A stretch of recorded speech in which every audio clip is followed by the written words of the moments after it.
there was a conversation you and I were having. Yeah. Right? And in fact, there are a lot of conversations that you and I have. Yeah, that's true. In regards to being older siblings and a lot of the things that happen in our lives and all of that. And I'm like, it's so weird because we're not necessarily, we even ourselves don't necessarily recognize ourselves in that manner. Yeah. Because we're so used to being pleasers. We're so used to, we're trained that you have to take care of everybody. You have to make sure everybody's okay. Sure. And it becomes a situation where even your younger siblings don't even, not they don't recognize you for it, but once you talk about how certain things affect you, it makes them and you feel like you're being selfish because you're talking about your feelings. That's facts. Sure. That's facts. It's like you're not supposed to feel any type of way. Exactly. You're supposed to be this you must type just of know, robot that's got everything figured out. You must just know, you must be strong. You're the eldest. This is your duty. But is it fair though? It's really, really, really unfair. I often say, in my next life, can I please come back as the youngest or something? So do you believe in reincarnation? Yeah, of course I believe in reincarnation. Yeah. But I also feel like I don't want to be an older sibling anymore. Like, it's a lot of pressure because sometimes it doesn't necessarily even come from your siblings, right? It's the position that your parents put you in. You become deputy parent. So already you must know this is your part. This is it. This is the role that you play. When I can't be the parent, you must be the parent, which I think is unfair because I'm not their parent. I'm also your child. But why does it always seem like you say that it's not fair, but why does it always seem it's like that? In a family structure, who's to be blamed more between the siblings and the parents? The older son, the older daughter must feel that type of pressure, that type of heat. For me, I believe it's the parents, and I'll tell you why. I believe it's the parents because the children are born into this. Yeah.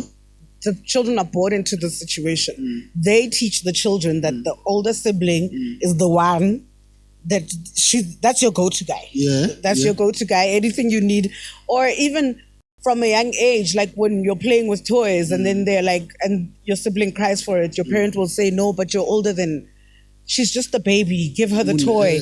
But I'm also playing with it, like, and it's mine. Like, what's going on? And now you're made to believe you are being selfish. Exactly. Like but then you also grow up in that mindset already. You already raise yourself in that mindset that, listen, I need to be the pillar. I need to be the strong one. I need to be the go-to for my siblings because now you've already been trained to think like that or to feel that way about yourself.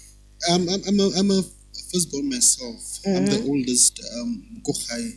So now I know personally how I feel about the whole thing is that, what makes me feel that it's unfair because of they can run to me for advice. They can run to me for counseling and whatnot.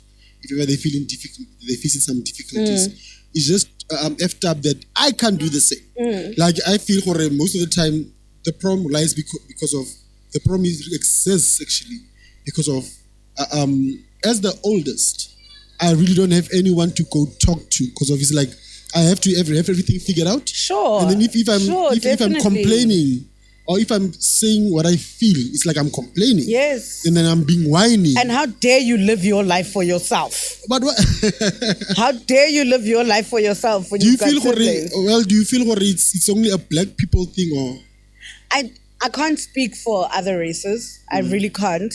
But I can speak for black people from even perspective, my friends who are older siblings and what their experiences are and how they feel about certain things, and how sometimes as an older sibling, you just get sidelined because your problems are not important. Yeah. We have to deal with the kids. They have to. I remember even saying to an aunt of mine the one time, like, Otlabang phonela, and she'll say, Banaba guy. Now, none of my sisters are under the age of 25. So when you ask me Banaba guy, it's like, which kids? Mwana to me is my nephew. So which children are you talking about? Even my grandmother used to regard my youngest sibling, and she'd say, "Ah, Musa uska dira ngwana yalo, ngwana feng." She's not a child. And the thing is, it raises them in that mentality that they must feel like that all the time. Sure. That's why it's easy for them to do irresponsible things, because I'm the child. You know, I'm still a child. This is who I am, and that's what I do. Do you believe, or because of they are being raised in such situations, is it more likely that they're gonna grow up being responsible? I mean, it's like I'm talking about the I don't know. It's either or. They could become whoever. However, it depends on the type of person that they are and what choices they make about their lives. If they're going to sit and dwell into that thing, I'm the child, and that's that, then... Well, I'm asking this question because of, based on my observation, based on my experiences, I noticed that whilst, okay, I wouldn't say I blame the parents. They are imperfect, right? So they make their mistakes, I get. And then you know, yeah. So in their mistakes, I believe how they condemn the children, I feel they are condemning now the younger ones. Like when they grow up and then they're supposed to take responsibility for every action that they do, every decision that they make. For some reason, it gets back to you. It's like you not guiding them. Yeah. It's your fault that the child so is that. They never get to the point whereby they really accept their responsibility. Sure. And then because of they don't accept their responsibility, they never get to really grow mentally. Sure. You understand what I'm saying? Because if I know, a lot of times you see, this person is making poor decisions, and then when as the oldest sibling, co-citing, if you are a decent person, sure, you'll be like, but so 1 2 1 2 1 2. But they have that thing. Yes. So you're not going to tell me. How dare you tell me? You're not going to tell me. And then now, or when they point backfires, out the mistakes that you've made, because sometimes you're trying to guide them from your mistakes. Yeah, and trying to show them that, listen, I've made these mistakes before, and they're really messed up, and they're going to lead you onto this path. And because I love you, I really don't want you to end up on that path. No, who do you think you are to tell me? You lived your life, so now you want to tell me what to do with my life. Because of we are all allowed to make our own mistakes. Sure. To walk our own path. Yeah. Right? But there's nothing wrong with being guided. Yeah. For it, don't fall into the same mistakes that I made. Sure. Or tread carefully. And then you will decide whether to take my heed or not. But tread carefully. Because if I've been through this, and then this is where it leads. The thing is with me, I'd like to say, I would love to say that I warn you, and then you don't take heed or you retaliate in a fucked up manner. So I'll just walk away. I'm not that person. I'm going to keep coming back and being like, please, Frank, please, can you just listen to me? Listen, honey. I know exactly where this is going to go. Like, please listen to me. Like, please listen to me. But also there comes a point where you're just like, dog, peace out. Juices. But now the thing is, when you decide peace out, do you walk away from them even when the result of what they're doing is messed up? Yes. Or are you still there to catch them even though you warned them before? I believe, unfortunately, you can't choose family. Okay, right? Sure. And then you are living in an imperfect world. I believe we can. Depends on how you look at it. Yeah, right? we can't choose blood, sure, but we can choose. I can decide who I want my family to be. I can remember the saying says for a blood of a covenant is thicker than the water of the womb. I get that's the saying. Okay. Yeah, I don't know if you understand that saying. It's not that I don't understand it. I've never heard it like that. No, that's the complete saying. I want next Botswana blood is thicker than water. No, I'm saying I've never heard it like that. Because blood of a covenant is thicker than the water of the womb. Meaning okay, fine. We can find, we can meet, you and I, be friends, and then now basically the friendship is a covenant. and then because of you so tight, and then I got your back and you got my back, and then you understand each other so much. And then now your siblings are failing you. They don't got your back, even though you got their back. They are toxic towards you. And then now I give you solace. Okay.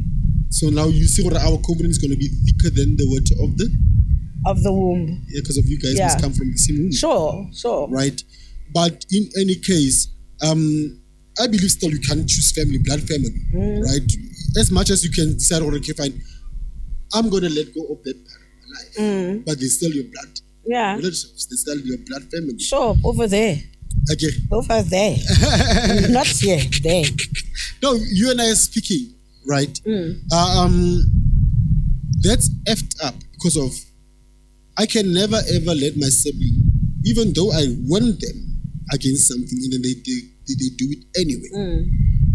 With that, no, you're not gonna tell me. When you did 1 2 1 2, like you said, they point out everything that you did, not knowing you're trying to make them not walk the same path, or you learned even before you got burnt, right? And now you see them, they going into deep. So sometimes it happens where they going into deep. Sure, they take it further than what you would. When you got, when you're like, and you're like, do you understand? Like if that dude then fucking slap out there. But in any case, who is there to carry them when they fall if it's not you? Me? I get that. But like you asked before, is that fair? It's because not fair. Who carried me when I fell? I believe that life is never fair. There was a conversation that I had why, with this other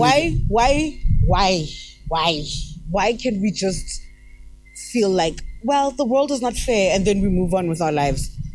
When people do things that we can fix. It depends on what type of person you spoke about that. Right? When I asked you, do you think because of that, how are they influenced? And you said, it depends what type of person are they. Sure. So the same thing goes to us as the oldest. It depends what type of person are you, and then you can never ever change your personality, regardless of how much. Okay. You can get rid of certain aspects that you see me being like this is hurting me more than the benefits that I get.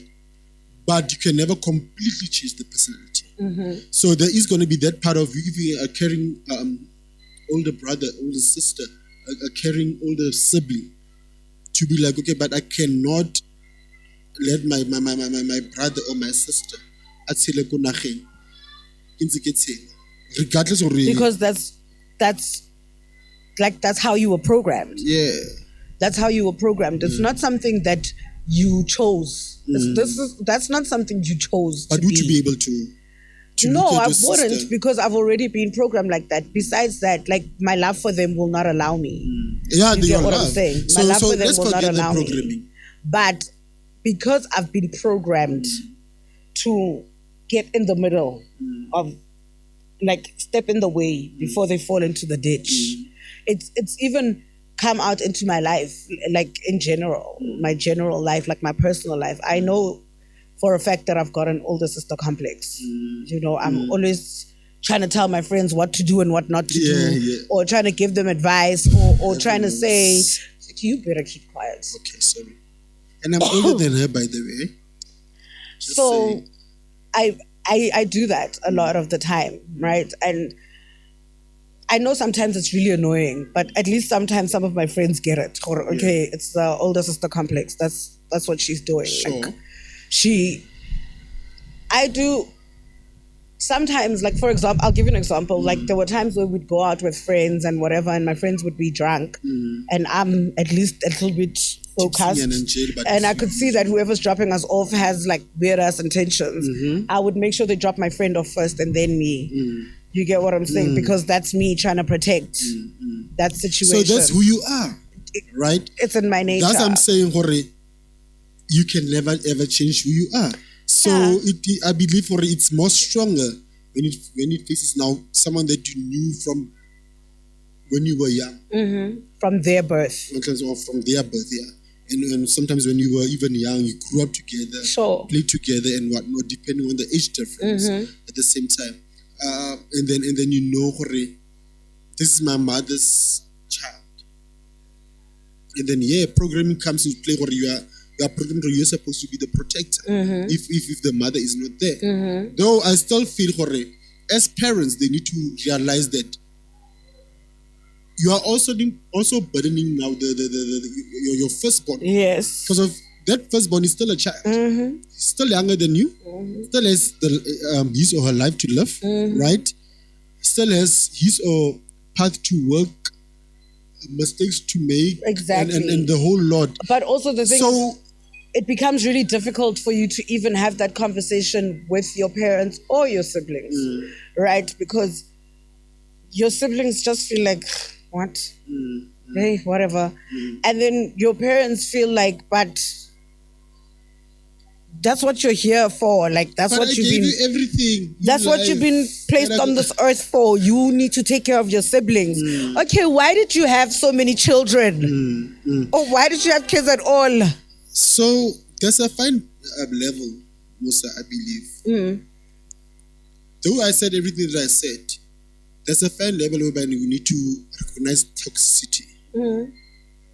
Because if I believe for one of the situations that we find ourselves in as society is because of we carry these baggages, these traumas of us growing up and you being the oldest, or sometimes you get that the youngest is the one that's more responsible and the oldest is a screw up, right?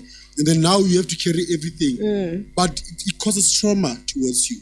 And then now the trauma piles on when you're growing up, and then the toxicity doesn't end because of now you're getting you have to endure your parent, your brother, your sister, your sibling being a narcissist towards you, and me as the older sibling being carried by the younger sibling or youngest sibling. I feel no remorse. I just think deeper and deeper into the situation because I'm like, well, my sister got me, so what's the problem?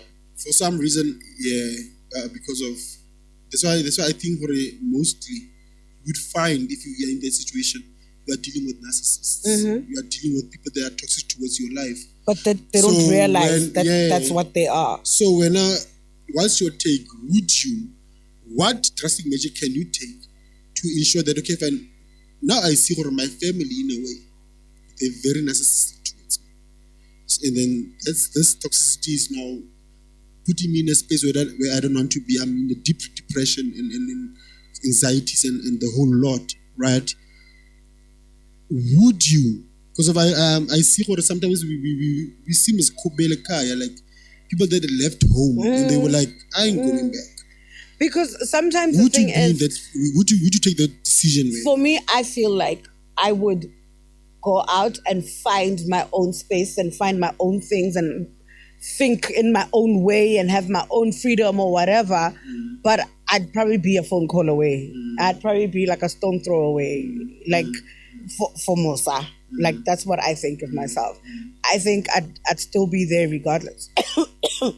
But my focus would be shifted more towards me. For a change, just a little bit. Can I think about me? Please, without being made to feel like I'm so selfish and so self-centered. Can I just can it be about me for a little bit? Like me. Is it wrong for something to be about you? It's not wrong. I think it depends how you do it. If everything is always about you alone constantly, then we have a little bit of a problem when you've got other people living around you, when you're trying to have friendships, when you're trying to have relationships, when you're trying to build that relationship with any type of relationship, actually. You know, I think everything can't always be about you. Yeah. Sometimes, you know, it's about being considerate of other people. I talk about consideration a lot. Sure. It's about being considerate of other people's feelings. But also don't completely neglect yourself in that, always constantly being understanding and always constantly considering other people. Now, it's easier said when you're not in that position. Sure. or when you are not going through that, right? And I believe that whomever is going through that by that time, the other parties are going to make them feel, listen, maybe the person is not selfish. They're trying to think about themselves for a change, like you said. But unfortunately now, the externals, which is now your parents or which is now your sisters, your siblings, right, make you feel that for that moment that you try to think about yourself, you are being selfish, even though it's the first time or it's not even often that But you think about yourself. that's So when how you- will you be able to discern? That's Because when you it messes figure with the out psychology. That's when you figure out for yourself, right? You use the word discern. That's when you discern for Mosa. But right now, this person just called me selfish when I'm trying to tell them how I feel about maybe something that happened to me or something that they did to me. In fact, something that happened to me. I'm trying to talk about how that made me feel. And you're telling me that I'm selfish. You're the one with the problem. Because sometimes I believe we are quick to judge, right? To judge other people whenever we feel we judge because we feel they're supposed to handle certain situations in a type of way That you would handle it. But you've never actually walked a mile in their shoes. Of course. Right? Of Meaning course. I'm talking like maybe I can judge my sister or my brother or my mother or my father or whatever.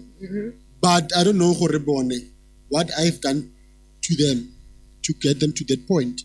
You understand what I'm saying? But more often than not, I believe it happens on parents towards children, especially firstborns. Because I believe, like I said, black black parents, they're never wrong. They are raised like that. Like, I'm a parent now. How dare you tell me I'm wrong? Yeah, they're never wrong. They can't even sometimes apologize.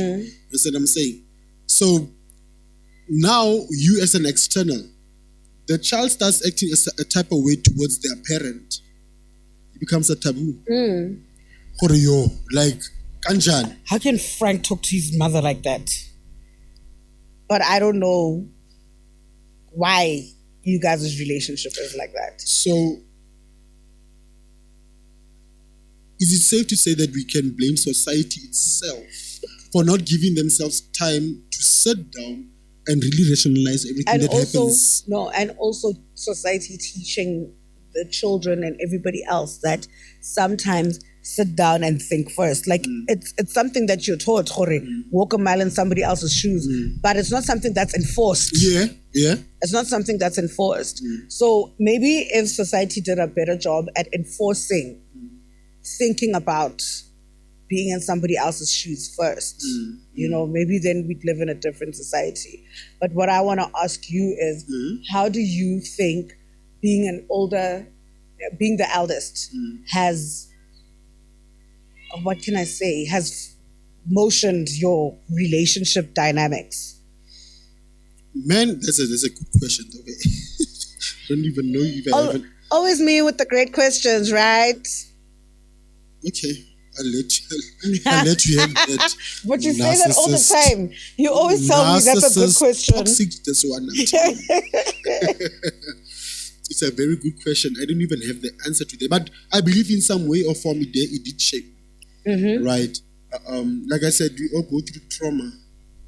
And for some reason, trauma shapes you because of I developed a defense mechanism towards certain situations, whereby every small trigger that I get, maybe from my relationship with my partner or whatever. Already the gorilla comes out. Yeah, maybe it will be a trigger that makes me think, whatever that's going on now here, it reminds me of what happened back then with whom and whom. Definitely. And then now I start to have this defense mechanism and then I become unfair to them.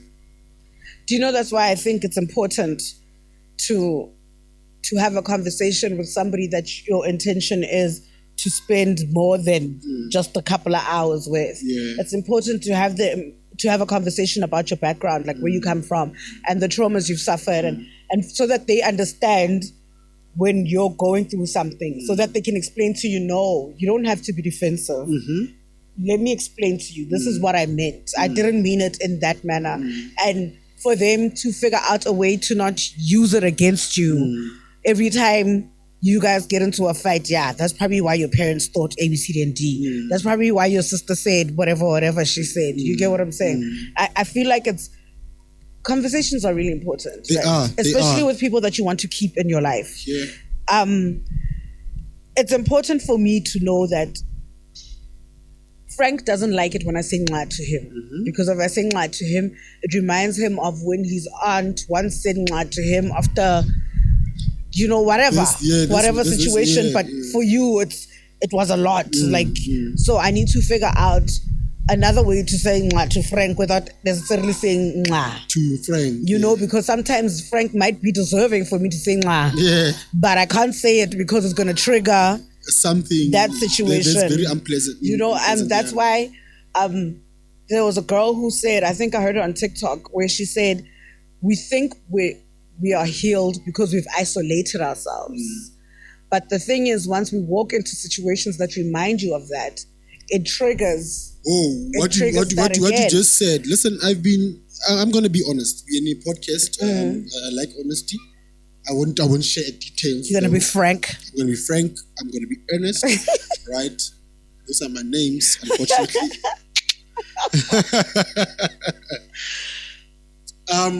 I've been going through some shit recently, right? And the shit that I'm going through is so repetitive that it's becoming so exhausting for me. Sure.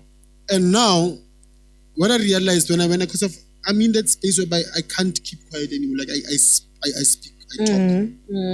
And then now I have this other close friend of mine. I consider him my brother, right? The one that helps me with all these setups, make sure that everything runs. My peasant.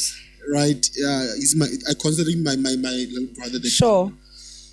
So I vent to him because of sometimes he sees these things happening, and I have to. I end up venting to him, but one, two. He became one day so emotional, and he told me that Pesto. Because if he calls me Pesto, what you're going through, I see, and it's not nice. But now, what's happening is that he became. I think there was a day or two that OJ was just quiet. OJ was not himself. He came into a deep depression, and he told me before it happening, you are triggering whatever that's happening is triggering things that I thought that I had dealt with. Sure. And I thought that most probably I'm the one that's facing these things, but seeing you facing these things, and I believe that your things are even deeper. And I know your character. I believe that's his words. Know your character. I feel they happen to people that I feel they don't even deserve it. He became like emotional, this nigga, and I never seen that guy emotional. He became fucking emotional. I think he's a very emotional being. He is, but he hides it very well. Okay. It's just because I can read him. I think he doesn't hide it well enough for me. No, you are a woman, obviously. You guys are... Excuse me? bombarded with hormones and recognizing these things. The wine talking. No, but you know what I'm... Can we move on with the conversation? No, but you guys can recognize these things better. Okay. And it's mostly because of the hormone piece that you guys have. You guys have more what. Can we go on with the conversation? I'm not asking you to apologize. Sure. Why are you upset for the truth? Can we continue? I hit a nerve, my nigga. I'm trying really hard to compose myself. And now I'm the toxic one now. Yeah? You're always the toxic one. In any case, moving on. I was joking by that. Moving on. He became very emotional. And then now I connected with that, what you're saying now, Hore. Sometimes you might think or you dealt with certain trauma. Trauma. It's trauma, my lord. Ooh, show me what's going on. Tongue stroke. Yo. A certain trauma in your life, and then now you have to relive it through someone else. Sure. And it triggers all that that you thought that we had dealt with, all that we thought you had worked around it, and then you've moved on. And then there's the saddest because of I myself, I thought that for the longest time, I thought that I had worked on my issues with the trauma that I went through in my upbringing. And then having to deal with always being told that when someone wrongs me, especially within my family, I'm not to react a certain type of way. They wrong me.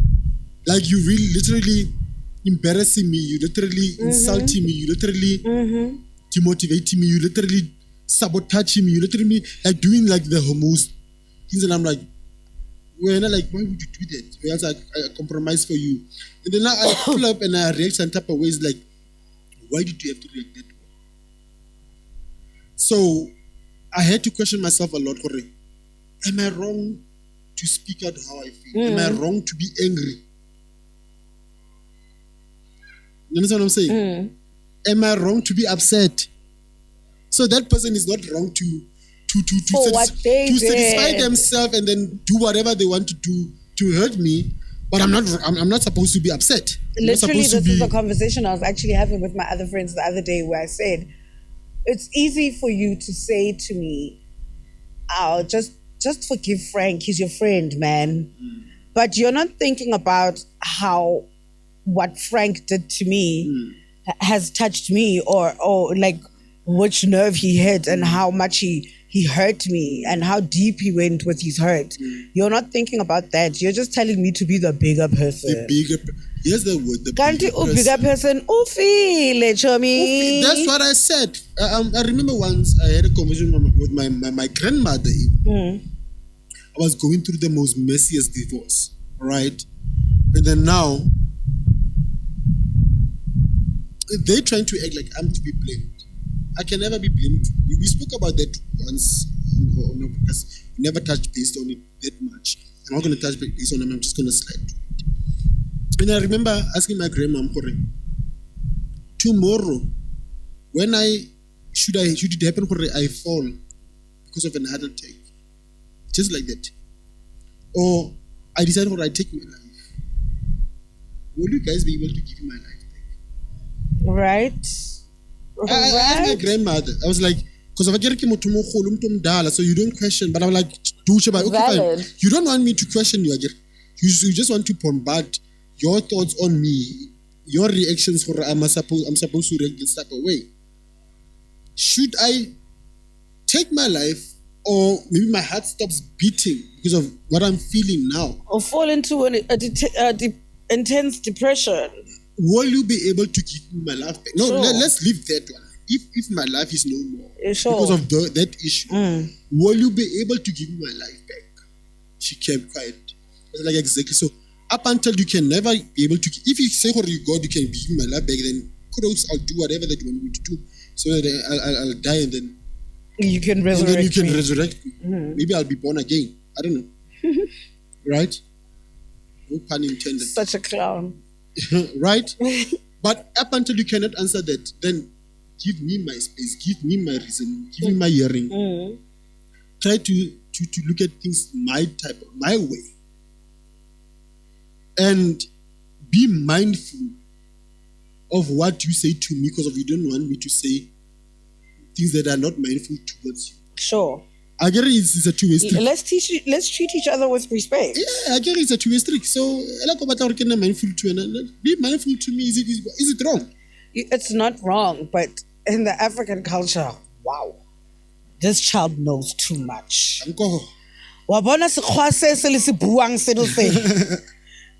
I got that quite often. Sure.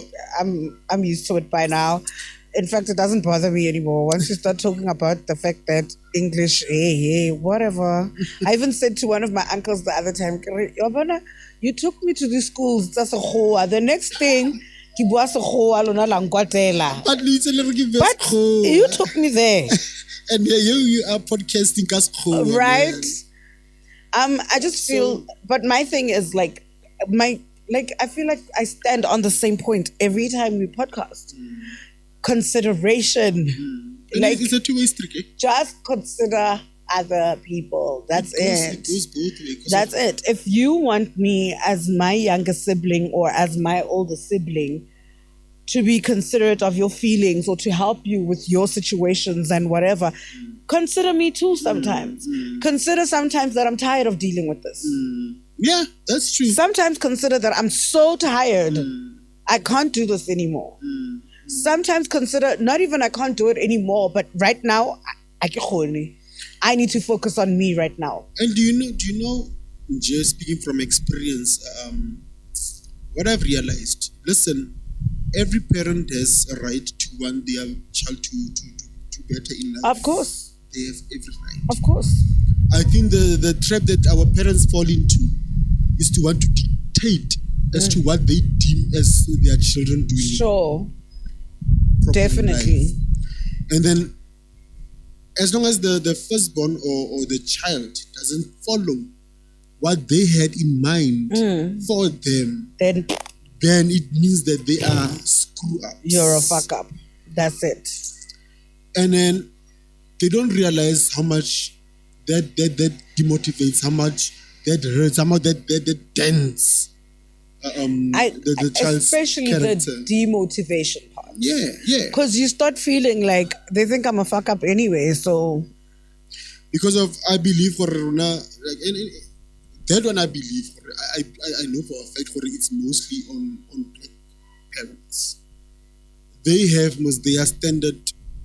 for me it's You've not made even it type of it's not even career. something that I believe is mostly on black parents. I can only talk from a black No. point of Why view. do I say that? Because of we know other people of other ethnics, right? Right, and then we see how they do.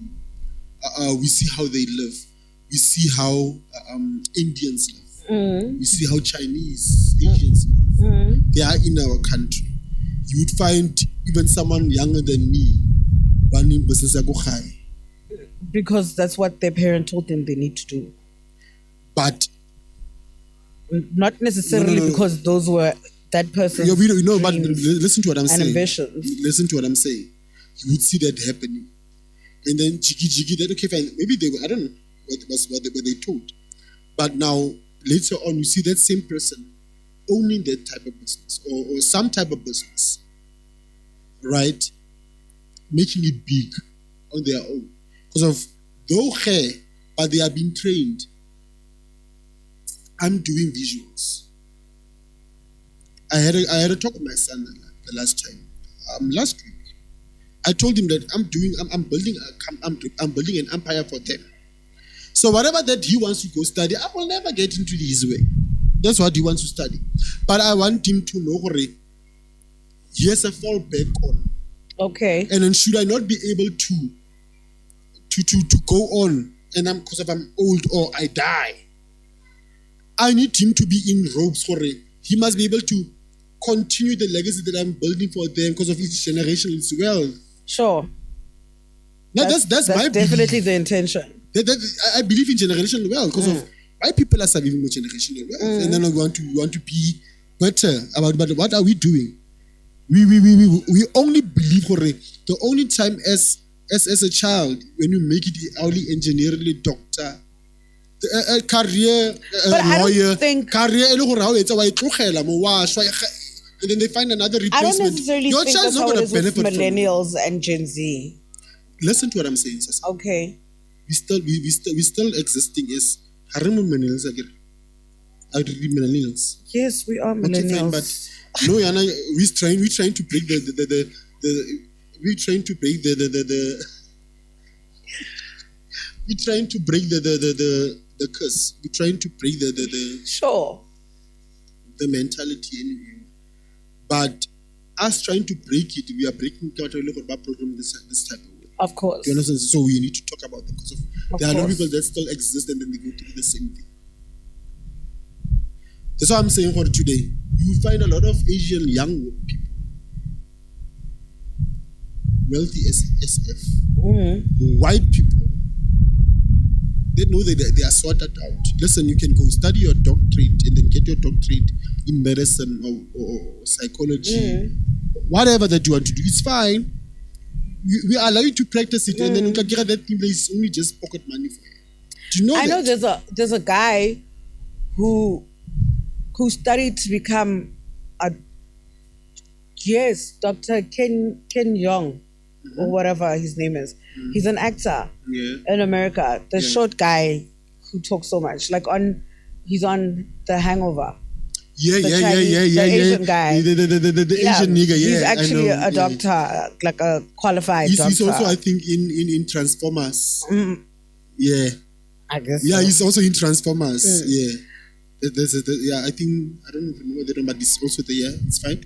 Yeah, but my point is, like, what I was trying to say with the millennials thing was that I think with the millennials and Gen Z, millennials started trying to bring about that change of living up to what your parents think you need to be in order for them to be proud of you. And then Gen Z took it over and they just out here doing their thing. Yeah. Sometimes unapologetic, eh? Sometimes they're a lot. Sometimes it's like, whoa.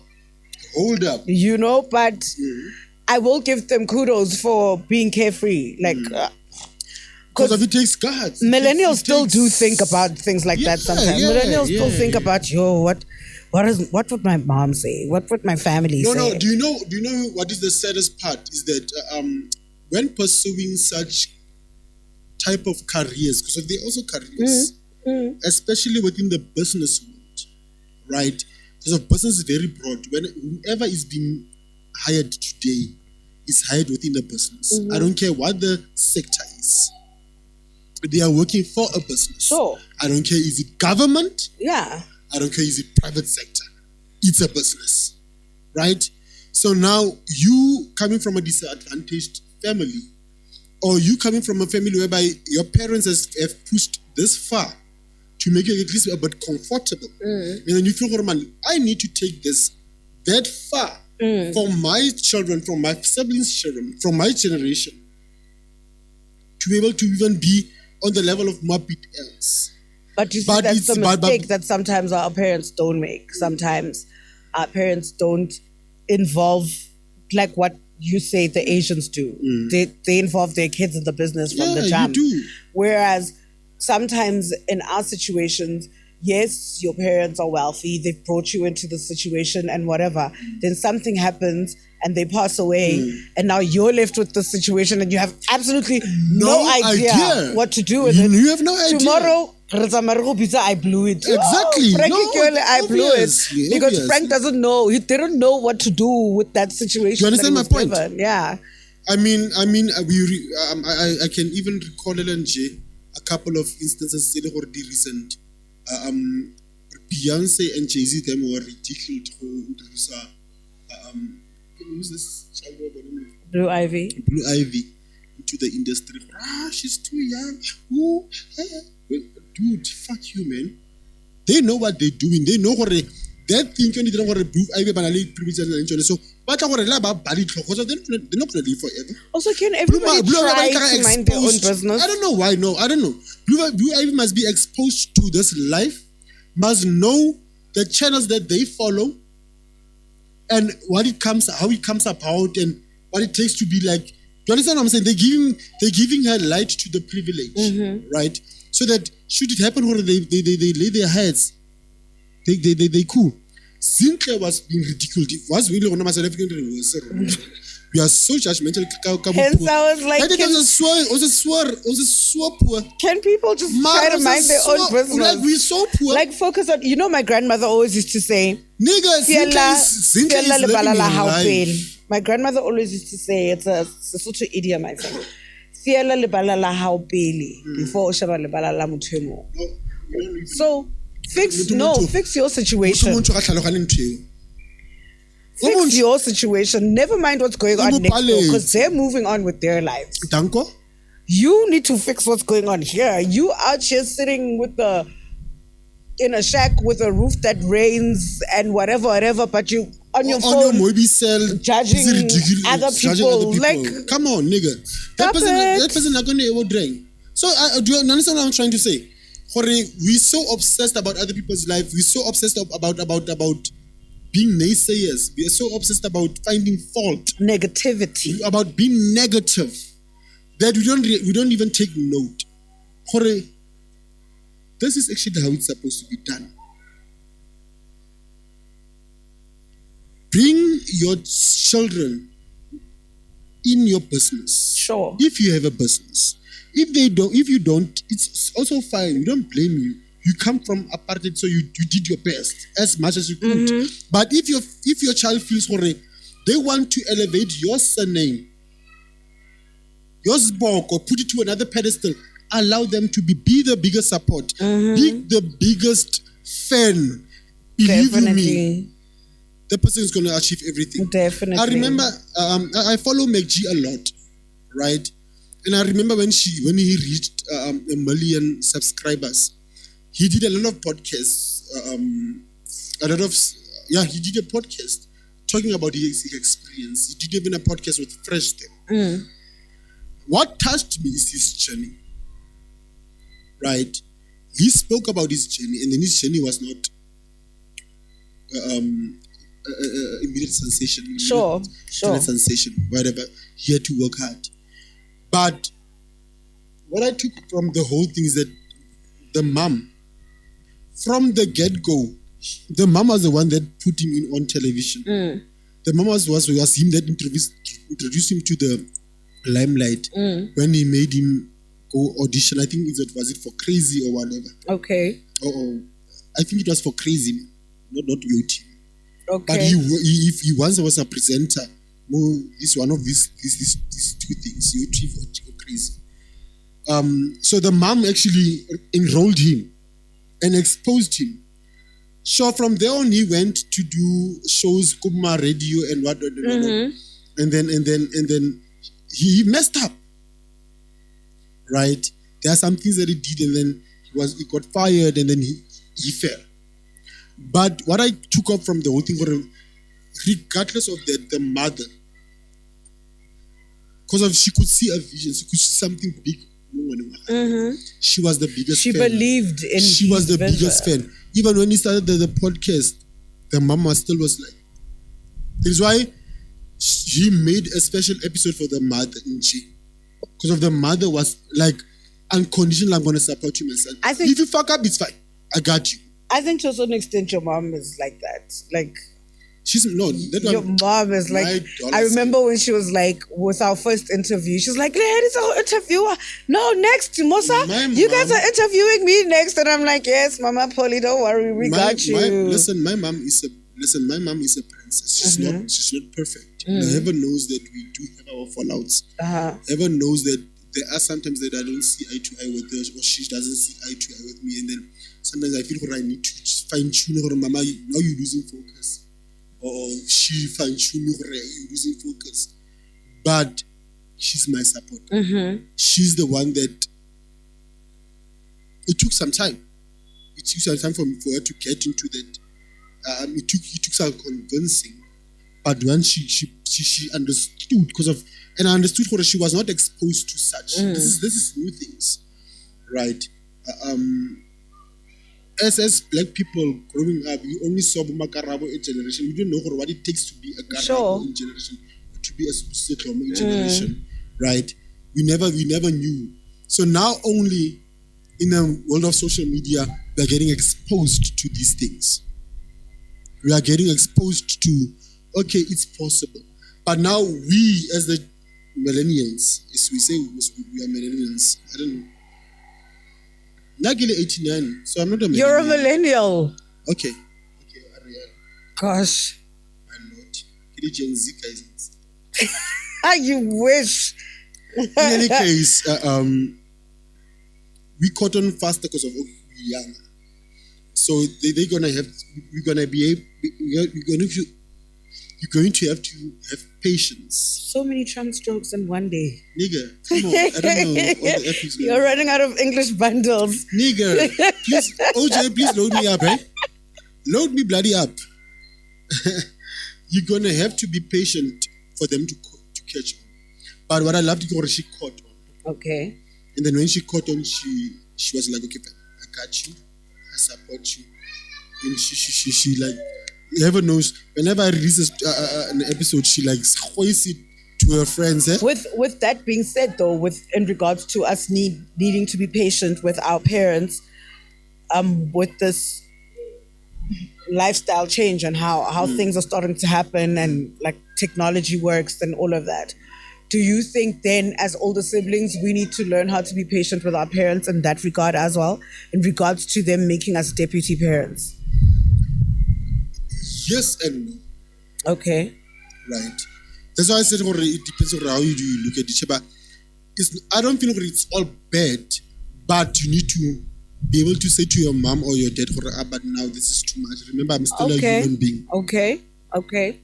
But what if you have the type of parents who don't listen to that? There's a problem. That's where the toxicness comes in. That's the where type of parent, because the narcissism comes in. We definitely do have parents out there who just feel like, not, you're not going to tell me, I'm telling you. Exactly.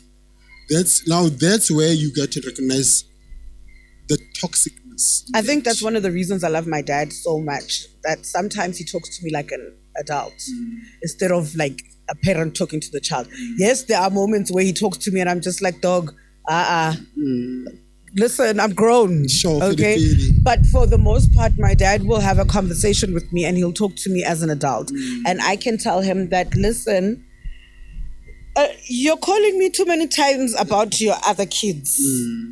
What about me? Like, ask me about me a little bit. I'm starting to feel a little bit neglected. And he will say, oh my gosh, I'm so sorry. I didn't realize that's what's going on. Please just keep reminding me. Every time I do it, just keep reminding me that, listen, Dad, hello. Now he's mature. That's maturity. But I think it took him a while. I think my dad. That's the thing. We need to train these people. I'm so glad of the growth. I'm so glad of the growth. I think to a certain extent, some of it I think has to do with my stepmom. She's very mature about a lot of things, which is quite surprising. No, we men. Sorry to interject, but we men mostly, Sheba. As long as I know you don't want to admit it, but we are mostly influenced by our counterparts. That's true, right? So that's why it's important to have a good woman. That's why it's important to have a good woman, so that, because it's easy to I don't want to use that word because we don't want to give away our secrets, not do we, ladies? It's important to be able to guide your man. Yeah, you know, woman. Yeah, but like I get it now. I'm talking about like having, for a man, having a really good woman with a good head on her shoulders is really important. Because if a man is reckless and he has a reckless woman, no, that's fucked up. I get what the man want to. No, sorry, I don't believe in that. Sorry, we are no longer in Bogota. Soft life is all we are living right now. Just stop it. Understand what you I'm don't have to be strong for anybody anymore. No, Sasa, listen, feminist. Fuck shit. Why would you call me a feminist? Womanist. Thank you. Okay, womanist, feminist, same difference. Anyway, listen to what I just said. I'm not saying it in that old-fashioned type of way, in that club type of way, in that stigma type of way. Okay. Right. I'm just saying, just adding on to what you say. Okay, sure. Like, on a serious note, the woman she's always more focused. She's always more vigilant. She's always more, I don't know how to say. Yeah, that's why you need a woman whose eyes are open. Yeah, sure. Okay, in that manner, then, in that regard, then I agree with you. But it also doesn't mean you mustn't use your brain.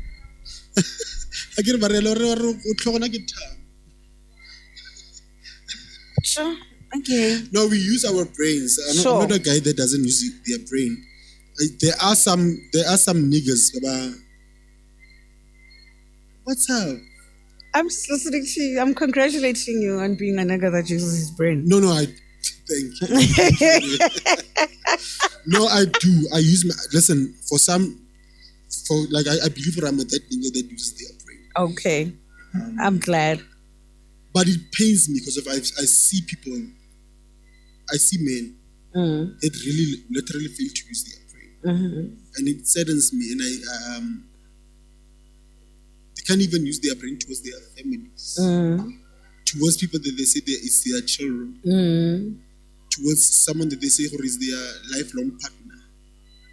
And it's saddening because of now you become this type of bully, this type of bitter nigger, and then you're injecting this type of bitterness towards your siblings, but your offsprings, towards Your siblings. Your siblings, Even your siblings.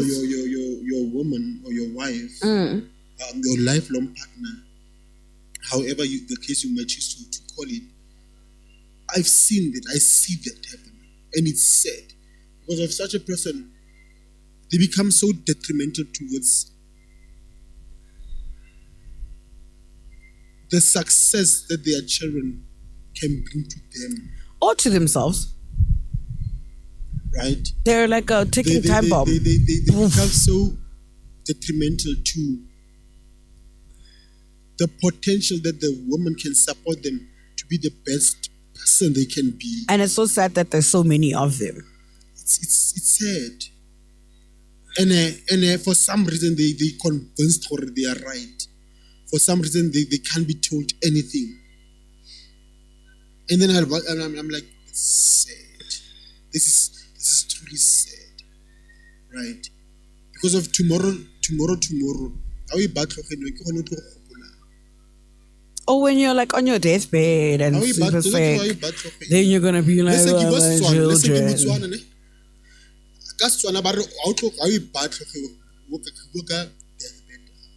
Oh, I thought it means when you're dead.